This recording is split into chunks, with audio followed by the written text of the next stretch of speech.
Great. So thank you so much, guys, for being here this morning. Your generosity is incredible for giving us the time on your Saturday and coming down and talking about inbound. So my name is Basu. I'm the president of Powered by Search.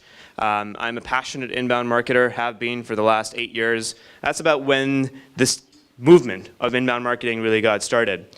So today, I'm going to be talking about transforming marketing. So quick show of hands over here. How many of you consider yourselves to be a marketer? Keep your hands up if you still think that marketing is a great profession to be in.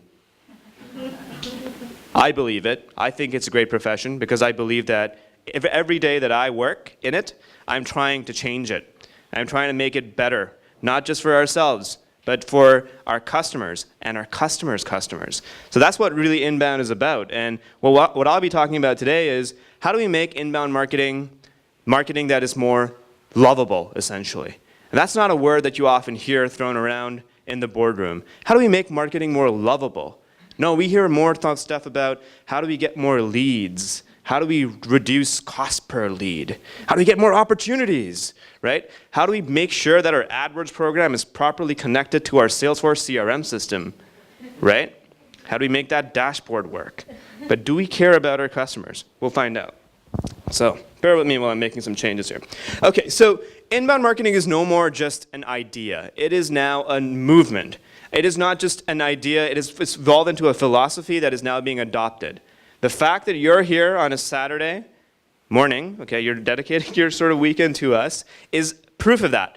But just like you, there are hundreds and thousands of other marketers who are discovering it and going, wow, this makes sense. Why didn't I market this way from the start? If you really think about it, marketing has evolved in so many different ways. It's now so much more trackable that at some point, we all kind of lost our way. We said, let's treat our customers as numbers. Let's substitute tools for passion and care. And let's start creating campaigns that are short-term, that generate results quick, that kind of get in and get out, and we can just move on. Move on to the next campaign, get more leads, and start up again that entire funnel. But now inbound marketing is really a movement because we are finally reconnecting. We're rediscovering ourselves as marketers and going, there is a better way. So, I might stand over here. So 109 marketers on a Saturday morning, you're here to make inbound marketing and marketing in general remarkable. And I thank you for that. So sadly, most marketing is still broken. So a show of hands if anybody here has done telemarketing before. That was me back in 2005. One of my first jobs was in telemarketing. I lasted about a week and a half, was disgusted with myself, and I walked out. And sometimes you have to sort of know the dark side to be able to know what's better out there, to really transform towards the light. I'm a big Star Wars fan, guys. But sadly, marketing is still broken, and it's amazing. And as inbound marketers, the conversations that I have every single day, often with clients, and I find that, there's still so much spend, so much attention, so many conversations happening about the wrong things. But the goals are the same. We want to grow our businesses. We want to make our clients happier. As agencies, we want to be better at what we do and be at that cutting edge, for example. Or if you're in-house, you might be the voice of change, but you end up having red tape. And you can't change because the C-suite, for example, is looking for the same things. They're looking for, again, campaigns, leads, CPL, reduce CPL, increase leads, for example, make better use of budget, right? Don't let a funnel, construct the right type of funnel, basically. Those are still the metrics that we talk about. And so marketing is broken. Why is it broken? Well, we piss off our brand advocates in so many different ways. Telemarketing, we call them while they're having dinner. The worst experience that I had in 2005 was I called somebody during dinner, and he said that, it was an old man, by the way, and he said, why did you call me during dinner? My wife just got back from the hospital. She's just come back from a cancer remission. This is the first dinner I'm having with her. It was near Thanksgiving, too. I could not live with myself that particular day. I said, why am I doing this for 14 bucks an hour? Like, this is crazy. I should not be bothering people in their time when they're enjoying that time with their family. Is really what I'm marketing, windows and doors, by the way, back then, It was not at all a useful thing for me to do, and it kind of woke up. And I said, I can't do this anymore, and I'm going to make it my life's mission as a marketer to make sure that when people do marketing, it doesn't matter if it's offline or online, for example. It has to be real. It has to provide value. We hammer our customers, and even if they're not our customers, we buy lists, for example, and then hammer them with unsolicited email. Who cares if your open rates are low? Let's just buy another list. Emails are easy because pressing that send button is really, really easy. Who cares if you don't know a first name? You just go, hi there, or hello. 40% off. Only until tonight. We clog mailboxes with flyers. How many of you actually keep flyers when you get them every single week? I don't. I literally, I have muscle memory now. Open the mailbox, take out, trash. And it's one hand. I just go bunch, boom. The only thing I look out for is letters. But even then, most of them are bills anyways.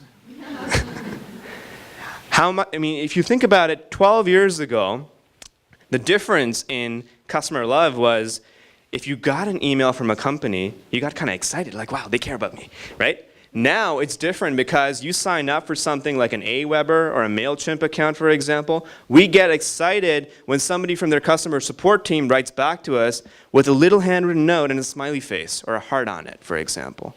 So how times have changed, right? In a world where we're so interconnected, for example, what we strive for is real connection, right, with another person. That's really what inbound marketing is about, because at the end of the day, we don't want to be treated like a number. We shouldn't be treating our customers like numbers.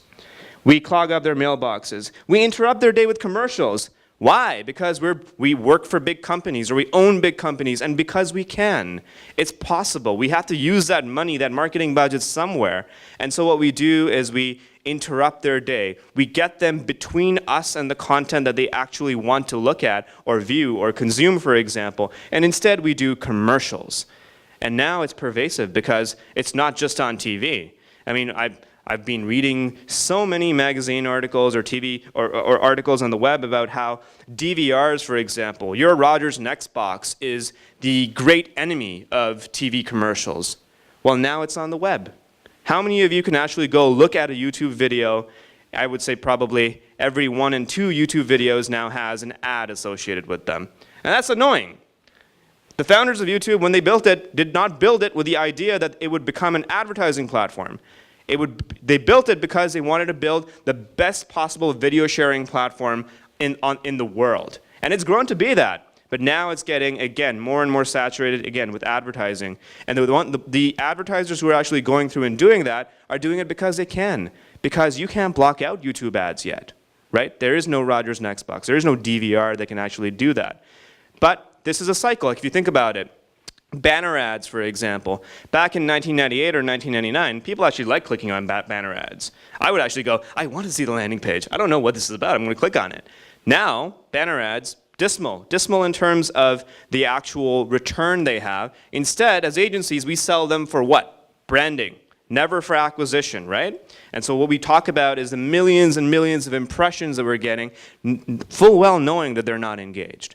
The people who are looking at these ads are really not engaged. We build websites to trick people into getting more page views so we can buy higher CPMs, for example. So if you've been to any media publishing site and you've seen one of those like 20 facts about whatever, and it's one of those the slideshows where you have to click next and next and next to be able to actually see the content. Well, why do you think advertisers do that or the publisher does it? It's because they can get more page views. More page views equals more money. More CPM equals higher rates.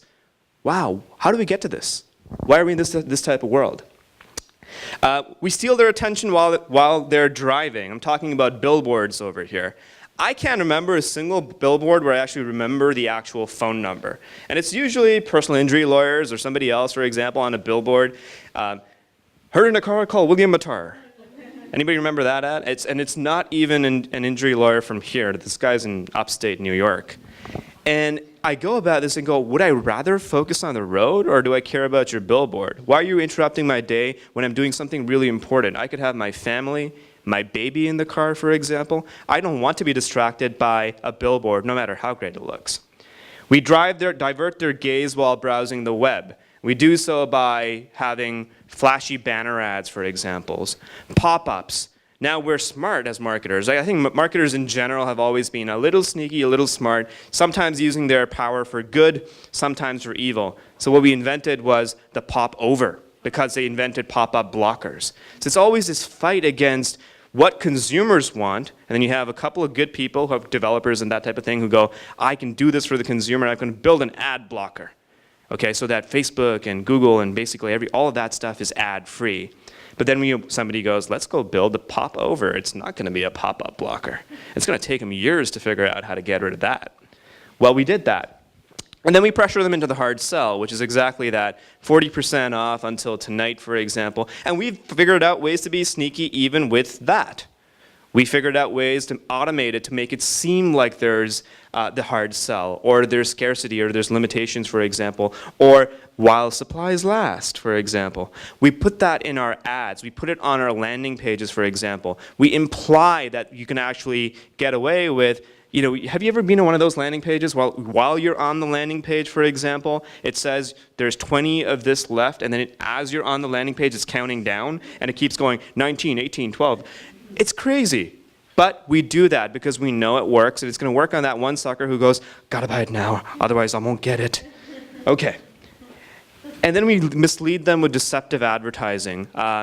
Does anybody remember sort of 2008, 2009 when acai berry was all the rage, for example? And you had all these websites basically who were saying they were endorsed by Dr. Phil and Oprah, and they were on CNN and Fox, and they basically, just for those of you who might not have heard of this, they're talking about a specific type of berry, kind of like a goji berry, for example. And if you drank this miracle mix, for example, you would just shed off the pounds. No need to exercise, right? And there was a huge, huge amount of revenue that these companies generated. They gave away free trials, only shipping and handling. But in the fine print, for example, you were going to get billed $69.99 every single month.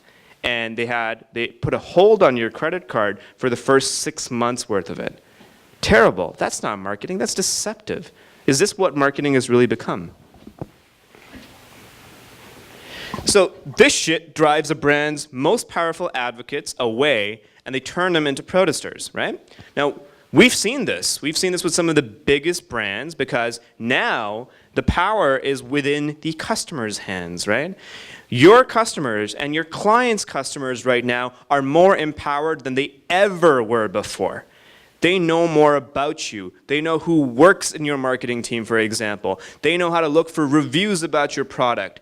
They have the power, the influence, and the reach to be able to take one voice and make it heard just by using your client's or your company's Twitter handle and saying, you suck. You suck because you lost my luggage. You suck because you charged me more on my bill, for example. And I'm going to make a noise about it. I will use the right hashtags, and I will call out consumer action groups, and I will look at influencers and journalists who will write about my story. It's a lot easier than calling up W5 News and saying, do you guys want to do an expose? It does not take that amount of time. It does not take that amount of evidence. All you need to do is be an irate customer. And now the entire conversation, the power has really shifted back into the hands of the customer. And marketers are frustrated. They go, well, yeah, I know people are talking about us. I don't know how much of it is good or bad. I'm not sure I want to know. But let's go buy Sysomos or Radian 6, because they'll give us, again, another dashboard that'll tell us, our 40% of our audience detractors. Then let's go in and find those guys and do something like reach out to them and give them a couple of gifts or freebies so that they change their opinion, or change that article that they published about us on the web. And so this is what's happening right now. Marketing, honestly, sucks. Now, outbound marketing also creates negative returns. Outbound marketing is everything that I just described right now. And unfortunately, it controls about 80% of all marketing budgets. Okay? TV ads, telemarketing, billboards, yellow pages, flyers, for example, direct mail, anything that is unsolicited that actually interrupts your day. When you're not looking as a consumer, right here, we look for products and services every single day. If you are not looking for something and your day gets interrupted, that's outbound. Now, how can outbound marketing have negative returns? Let's say, for example, you took a full-page ad out in the Star. might cost you somewhere between $10,000 and $20,000. Maybe you don't get a single sale out of that particular ad. Maybe it was a billboard that you invested in. Maybe it was a telemarketing campaign. Maybe what you did was canvas. You went to Canada Post and said, let me buy a list for this entire area in the annex, for example, and let me send out a direct mail. Now that might be $20,000 down the drain, but how can it possibly create negative returns? It creates negative returns if you piss off the people who got that mail. Because even if they weren't a buyer today, they could have been a buyer tomorrow, or they could have influenced somebody who chose to do business with you. And that's how outbound marketing can have negative returns. So marketing needs to be a more noble profession. And I use that word noble very, very truly, because at my core, I feel like there's things that we do every day in and out as marketers where at some point we go, that wasn't very noble. I pressed that send button when I shouldn't have. I bought that list when I shouldn't have, for example. But who cares? Because when the month turns over and my report's done, I can just go at it again and switch up tactics or switch up channels or switch up spend, for example. I truly believe that marketing needs to be a more noble profession. How can we get there? So how do we do this? There is a better way. I believe that way is the inbound way. What is the inbound way? It's not this. It's not campaigns. We need to stop thinking about our customers as campaigns. This is a typical funnel, right? Like, get more traffic at the top end, get some leads, spam the fuck out of them, and then get customers who come out the other channel, for example. This is not my graphic. It's from Ben Chestnut from MailChimp, the CEO. Who now, this particular company is probably one of the most successful email marketing companies in the world. And they love their customers. They're so successful. They've got triple-digit million-dollar revenues every single year. Unknown. They don't actually publicize it or make a big, ho-hum sort of statement around it. But this is a post that he wrote called "I Hate Funnels," and it's relatively recent. It's about a week old, actually. And I read it and I said, I still talk to my clients about funnels because it helps them understand how people on the web behave. Drive more people to the top end, treat them right on your website, have great user experience, for example. Out the bottom end comes leads. But this entire way of thinking is broken. And why is it broken? Because we think of it as campaigns. And a campaign for August or September finishes and a new campaign for October launches, for example. So what we're doing is not living a virtuous circle. We're just basically going back in that same shitstorm of going through and having the pressure of generating more at the top end and trying to squeeze out more at the bottom, the dollars. Customers you love. And I love how he put a dollar sign next to customers because it's interchangeable, right? You're not really in it for the people. You're in it for what's in their wallets. And we need to stop this. I really think that we need to stop thinking of things as campaigns. So what is inbound marketing? Inbound marketing is about creating value before you extract it. Now, value can be created in so many different ways. You're creating value right now, today, for the people that you work with on a day in and day out basis by, again, giving us a generosity of your Saturday and hearing me up over here, as well as many of the other speakers we have coming out today. So that's a core concept. It's not digital. It's not content, okay? It's not blogs. It's not white papers. It's about creating value before you extract it. Value can be created in so many different ways. So deliver value by how you can empower your customers. Empower them before they even become your customers. That's what inbound is about. So again, this is, Ben Chestnut over here. He's saying, love your customers. They'll lead you to your friends.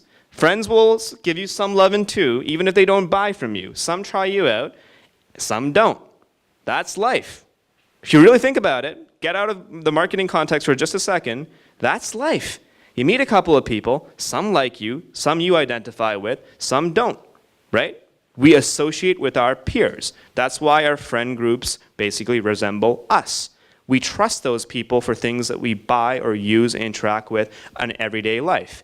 When I choose to listen to a radio station online on 8 tracks, for example, and I share that with my friends on Facebook, the ones who actually are into the same type of music as I am are the ones who adopt it.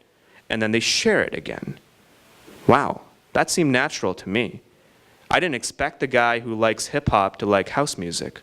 Okay, I'm okay with that. I'm still cool with that person. He doesn't need to like hip-hop music or house music, depending on what I like. The same thing goes over here. Not everybody will be a buyer or a customer for you, but they have a chance or the influence to actually have change. They can inspire somebody else to say, this wasn't for me, but it might be for you. And in an agency environment, we do this every single day where we say, hey, you know what, we use a whole bunch of software or tools, or there are these many different partners that we actually work with, and we know it comes down to fit. The truth over here is that you have to make sure that you love your customers no matter what. And if you do a good job of that, they're going to tell a few people. Those people will tell other people. And then some of them will try you out and some of them will not. As inbound marketers, this process is happening anyways. We call this word of mouth, right? Word of mouth has existed for God knows how long, right? But what we can do is make this process more efficient so that it becomes easier for people to spread the word when you're doing good work. But the first tenet is do good work, right? Before they can spread the message. Because if you don't do good work, you don't treat your customers right, then they will spread the message in a more malevolent type of way. So the other part is, how do we define success in inbound marketing? Is it the number of blog posts we churn out? Is it how we can have personalization on our websites? Is it the reporting we create? The truth is, success is defined based on making the people who rely on you look brilliant. So in an agency environment, that means making your clients look brilliant. If you're selling a product, make sure that people are buying your product because it makes their lives easier.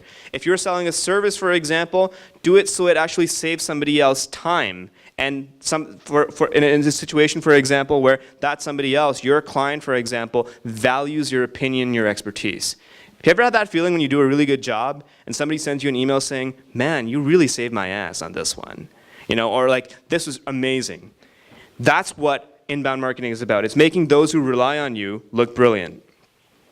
So what if we're doing this already? I can guarantee you, and hopefully this is not true for this group, but for most groups that I speak to, 10% of people in the audience actually take any action on whatever I say. Because you won't remember 50% of what I said by Sunday night. I hope you do, okay? But 10% of people actually take any sort of action on what I say. And most go, this is great, I'll try this next year, I'll pull a little line item in for the 2014 budget, for example. What if you're actually doing it right now? Have you had a look at last year's year-over-year report on your ROI? Are those email marketing campaigns working quite as well as they used to? Are your returns on direct mail quite the same? Or is the adoption going down, or the costs going up, and the leads getting shittier?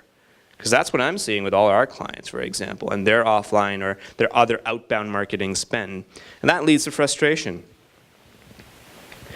So how can I create value before I extract it? I've come up with a couple of ways, and I call this the inbound marketer's credo. Be honest, be helpful, give away the farm, and be memorable. So be honest means do not mislead customers, for example. Be honest about who you are, what size you're at, what your product does, what the limitations are. Be helpful. Make people make the decisions that they need to make, for example, before they use your services or your products, for example, or your client services and products. Give away the farm.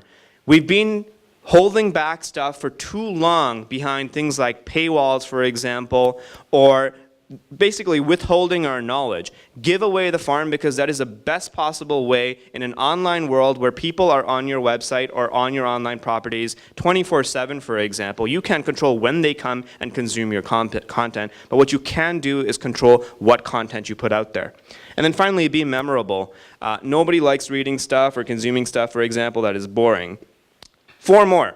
Build the best user experience you possibly can. I cannot stress this enough. Do not skimp out on things like design or usability, because that is a core user experience that builds what a customer will experience on your site. It's not just how it looks, it's how it works as well.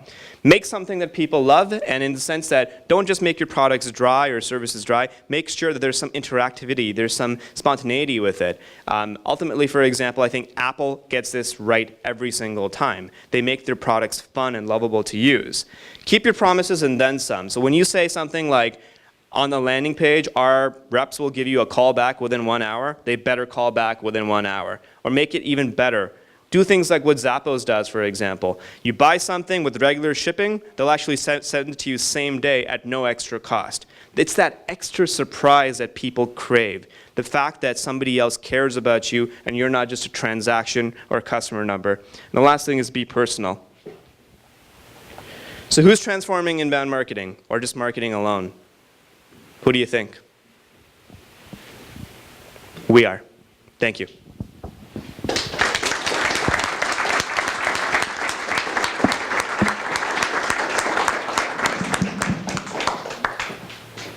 Yes. Inbound marketing overall is actually a pretty large topic to get into, and we spend a lot of time with students. I'm a professor at Seneca College. I'm actually teaching a course on social media right now and search engine strategies. One of the things that really helps is reading the right material, because there's a lot of hearsay online, and there's only a few good players basically who tell it like it is. But what I find that helps me, for example, get better at it every day is reading the right books. So I've got 5 books over here that I like to give out. The first one, and I don't know how the best way of really doing this is. Whoever is eager enough to come to the front. Whoever's eager enough to come to the front. So the first one's called The Innovator's Dilemma, the revolutionary book that'll change the way you do business by Clayton Christensen. Who'd like a copy of this one? Come on up. Whoever gets to the front first.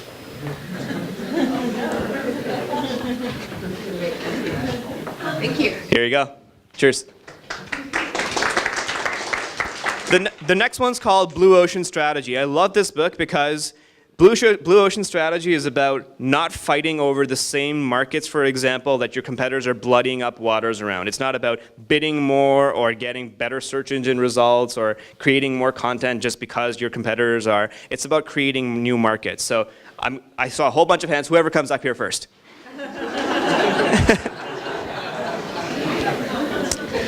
I've got 2 of the next one. Again, one of my favorite books. It's called Rework, and it's all about how to really make the time that you spend at work the most productive possible so that you're the happiest as well. How many of you spend about 50% of your week in meetings? Show of hands. I hate meetings. And this book will tell you how to get out of meetings and still be quite as productive, if not more productive. Rework. Okay. There you go. And finally, the last one is the newest book. I just got back from the MozCon conference in July in Seattle, and it's a book by a bunch of guys, Rand Fishkin from Moz, as well as a bunch of other people who've written chapters on this. Inbound marketing and SEO. There you go. I think these guys, the keeners, had some advantages over here, right? Right on. Well, again, guys, thank you for your time. Enjoy the rest of your day.